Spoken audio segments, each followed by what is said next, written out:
Hey guys, welcome back to our YouTube channel.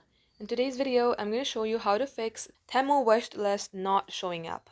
This happens due to many reasons, one of the reasons being the glitch in your app itself. So for that, you need to make sure you are using the latest version of your app. Head over to your Play Store. At the top search bar, type in Temu. If you see update, tap on update and update your app.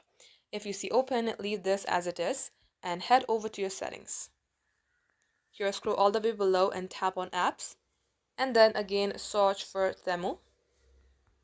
Tap onto your app, scroll below, tap storage. Clear the cache and also clear the data.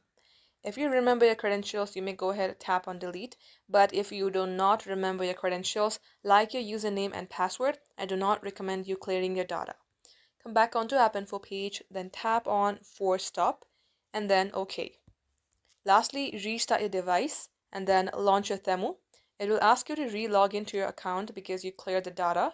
So get logged into your account again and this shall work.